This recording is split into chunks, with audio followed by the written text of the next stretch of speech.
ကျမမတော်တဆတိလိုက်ရတာက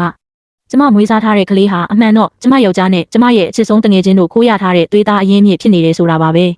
ဒါပေမဲ့ကျမသူတို့ကိုချက်ချင်းဖော်မကောင်းခဲ့ဘူးအဲ့ဒီအစားကျမကမိဘမဲ့ကြီးဟာမှာပဲကလေးချင်းကိုတိတ်တဆိတ်လဲလှယ်ပစ်လိုက်တယ်ဒီအမှန်တရားကိုလုံးဝမသိရှာတဲ့ကျမယောက်ျားနဲ့အချစ်ဆုံးတငယ်ချင်းဟာအဲ့ဒီကလေးပေါ်မှာအချစ်တွေပုံဟောပေးနေခဲ့ကြတယ်ကလေးအတွက်အဖိုးရန်ပစ္စည်းတွေဝယ်ပေးဖို့အထိမြောင်များစွာသောအကျွေးတွေကိုတောင်ချိန်ငှားခဲ့ကြသေးတာကျမကလည်းကျမရဲ့အချစ်ဆုံးတငယ်ချင်းကိုတနေ့ကျရင်ဒီကလေးဟာငါကုမ္ပဏီရဲ့အမွေဆက်ခံသူဖြစ်လာမှာလို့စကားလှည့်ပတ်နဲ့ခဏခဏအရေးမြွက်ပြောခဲ့တယ်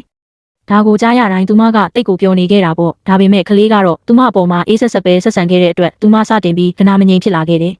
ဒါကြောင့်ကျမကရည်ရွယ်ချက်ရှိရှိနဲ့ပဲကလေးတယောက်ကိုပြုစုပြောထောင်ပေးရတာကမွေးဖွားပေးရတာထက်ပိုရေးကြီးကြောင်းအတူတူမနေရရင်ကာကသူ့ကိုမွေးတဲ့မိဘအရင်းတွေကိုတောင်မှတ်မိမှာမဟုတ်ကြောင်းသတင်းတွေကိုတမင်ဖြန့်ခိုင်းခဲ့တယ်ကျမတငယ်ချင်းကလည်းဒီစကားကိုတကယ်ယုံသွားခဲ့တာသူမကကလေးကိုအနီးကပ်ဆောင်းရှောက်ချင်တယ်ဆိုတဲ့အကြောင်းပြချက်နဲ့ကျမတို့အိမ်ဘေးကအိမ်ကိုဝယ်ဖို့ထပ်ပြီးအကျွေးတွေတင်ခံကဝယ်ခဲ့ပြန်တယ်ပြီးတော့ကျမတို့အိမ်ကိုလည်းအဝင်ထွက်ခဏခဏလှုပ်လာခဲ့တယ်ကလေးသက်18နှစ်ပြည့်လို့နာမည်ကြီးတက္ကသိုလ်တစ်ခုမှာကျောင်းဝင်ခွင့်ရတဲ့အခါမှာတော့ကျမကသတင်းစာရှင်းလင်းပွဲတစ်ခုကိုပြုလုပ်ပြီးဒီကလေးဟာကျမကုမ္ပဏီရဲ့တူလေးသောအမွေခံဖြစ်လာမယ်လို့တရားဝင်ကြေညာလိုက်ပါတော့တယ်အမွေဆက်ခံမဲ့စာချုပ်ပေါ်မှာလက်မှတ်ထိုးကနေချိန်မှာတော့ကျမရဲ့အချစ်ဆုံးတငယ်ချင်းကသူမရဲ့ရည်မှန်းချက်တွေအောင်မြင်ပြီလို့ထင်မှတ်သွားခဲ့တယ်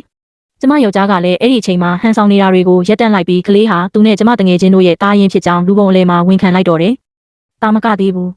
အဲ့ဒီအမျိုးသမီးကသာသူ့ရဲ့တရားဝင်ဇနီးအစ်ဖြစ်တယ်လို့ပါပြောချင်တိုင်းပြောပါတော့တယ်ကလေးကတော့ဒါတွေအားလုံးကိုကြည့်ပြီးဘာတွေဖြစ်နေမှန်းမသိပဲကြောင်အန်းနဲ့အားလုံးကိုစိုက်ကြည့်နေခဲ့မိတယ်အဲ့ဒီအချိန်မှာပဲ